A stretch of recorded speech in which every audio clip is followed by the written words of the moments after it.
Hiburan ini somehow buat orang nggak mikir bahwasanya mereka pajak makin naik, harusnya nggak begini dan seterusnya. Itu dilakukan for ages.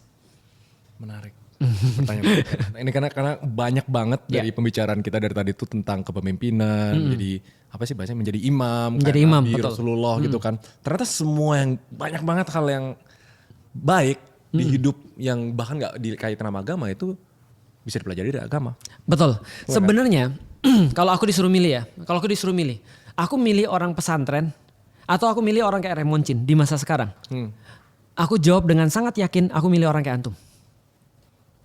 Mama? Why? Kenapa tau nggak? Ya, Karena kenapa kalau tuh? orang sudah mulai dengan agamanya dulu, dia kan sulit untuk memahami realitasnya seperti apa. Dia terkurung di situ. Sementara antum memahami realitas, tinggal dikasih tahu ini agama. Maka mendadak kita akan melihat semua. Oh ternyata ini diatur agama, ini diatur. Jadi sebenarnya agama tuh bukan perkara ritual. Agama itu perkara tentang bagaimana buat hidup orang jadi lebih bagus. Pertanyaan terakhir. Gue udah filter semua ini.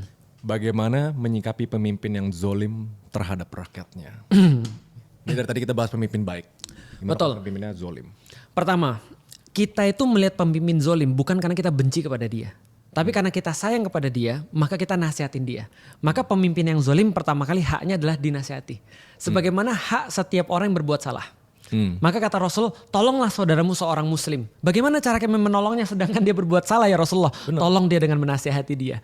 Nah maka ketika kita bertemu dengan pemimpin yang zolim, maka kita menasihati dia. Itu yang wajibnya. Oke, Dan wajib. perkataan yang lurus di depan pemimpin yang zolim itu adalah sebuah jihad.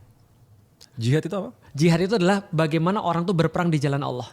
Itu senilai dengan jihad. Oke. Jadi gini, mati yang paling tinggi di dalam Islam itu mati syahid. Mati ketika berjihad.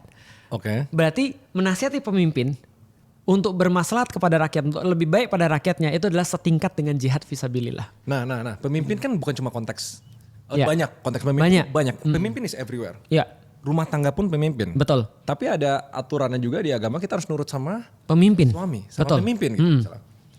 Kasusnya sama. Betul. Kalau Nurut. emang dia zolim, memang dia salah, Ya. harus dinasehatin. Maka ketaatan itu ada syaratnya. Selama dia kemudian taat pada Allah, kita taat pada dia.